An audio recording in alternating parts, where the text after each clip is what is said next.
Some wounds do not announce themselves as wounds. They arrive later, wearing ordinary clothes. They look like saying yes too quickly, walking too fast for no reason, laughing while telling a story that should not be funny. They look like staring at your phone with a task in front of you and telling yourself, "I'll do it when I feel better." As if your future self is some heroic stranger who will arrive with a lantern and a cleaner nervous system. Childhood trauma is often imagined as something dramatic, something obvious, something with thunder and broken glass. And sometimes it is. But many of its aftershocks are quieter. They hide in timing, posture, tone of voice, sleep, productivity, friendship, embarrassment. They become the weather inside you, and when you grow up inside a storm, you do not always know it is raining. One of the strangest things trauma does is bend time. You may not feel an emotion when the event happens. Someone asks too much of you, disappoints you, crosses a boundary, puts you on the spot, and in the moment you are perfectly polite. You smile, you accommodate, you become fluent in "it's fine." Then hours later, or the next morning, the feeling finally catches up. Anger knocks on the door with a suitcase. Grief steps out of the fog. Your body says, "Actually, that hurt." This emotional delay is not you being irrational. It may be an old survival strategy. In childhood, feeling things in real time may not have been safe. Maybe anger was punished. Maybe sadness was mocked. Maybe needing anything was treated like a crime. So the nervous system learned to file emotions away until later, like contraband hidden under the floorboards. And then there is the constant rushing. Not rushing somewhere exactly, just rushing. Moving through life as if a siren is always about to go off. Walking too fast. Turning basic errands into military operations. Treating a reservation, an email, a parking spot, or a small mistake like the fate of the Republic depends on it. This is what happens when the body grows up in emergency mode. Even when the emergency is over, the engine keeps running. You graduate and immediately need the next degree. You get the job and immediately need the promotion. You get the house and immediately start scanning for the next missing piece. Peace feels suspicious. Stillness feels like a trap. For many trauma survivors, slowing down is not laziness. It is exposure. It is the moment the noise gets quiet enough for the buried things to speak. Sometimes the pain is even harder to notice because it has always been there. Depression can become like the hum of a refrigerator in the kitchen. One day you suddenly hear it and think, has that been buzzing the whole time? When sadness has been part of the wallpaper since childhood, it may not register as sadness. It may feel like personality, like being low energy, not very motivated, just realistic, or bad at life. You might not realize other people wake up without carrying an invisible wet coat around their shoulders, and when you finally begin to process what happened, the sadness may intensify at first. That does not mean healing is failing. It may mean your mind is finally allowing you to know what you survived. Therapy, safe relationships, group support, and honest processing can help here. Not as magic tricks, not as little wellness stickers placed over a cracked foundation, but as places where the truth can stop wandering alone. Even tiredness can become a trigger.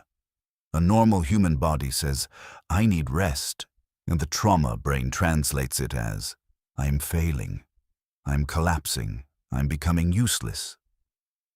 For people who survived by staying productive, alert, impressive, or necessary, exhaustion can feel like moral defeat.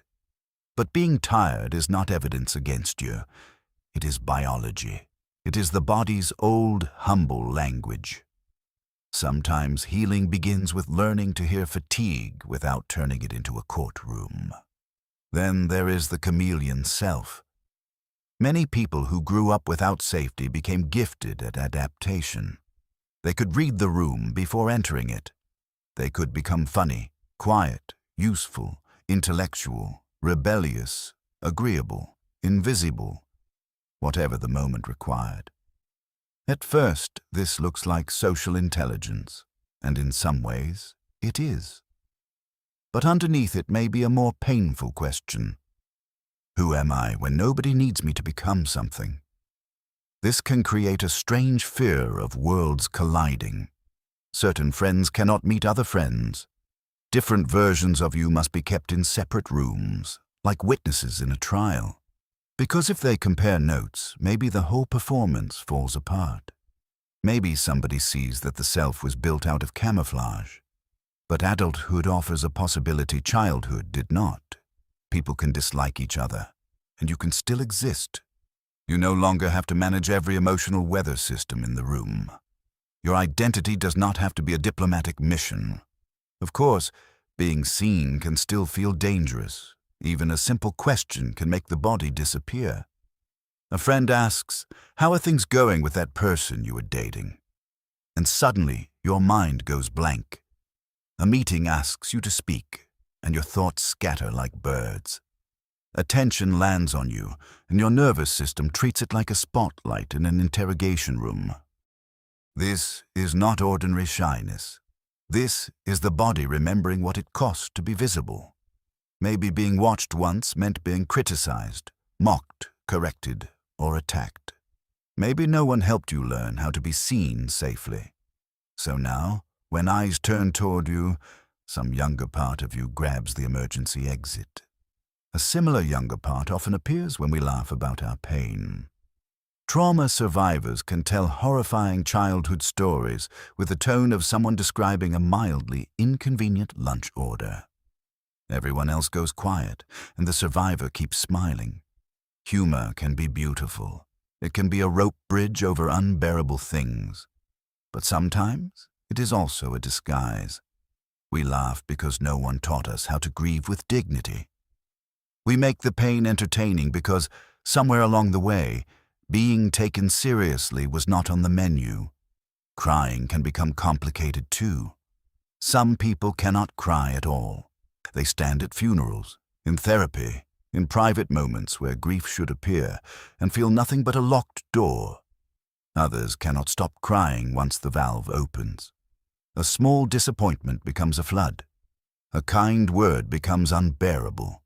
Both ends of that spectrum can come from the same place, a childhood where emotions were either forbidden or overwhelming. Healing is not about forcing yourself to cry or forcing yourself to stop. It is about building enough safety that grief no longer has to arrive as either a ghost or a tidal wave. Shame adds another layer. There is a feeling I think of as being a glass frog, transparent, exposed, as if everyone can see straight through your skin into the most embarrassing parts of you. You walk into a coffee shop and feel without evidence that everyone has already held a meeting about how strange, pathetic, or unacceptable you are. That is shame plus hypervigilance. It is the old fear of being discovered.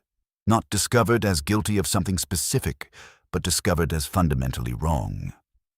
The work here is slow and deep, asking what you imagine others see, whose voice taught you to see yourself that way, and whether that voice deserves permanent residence in your skull.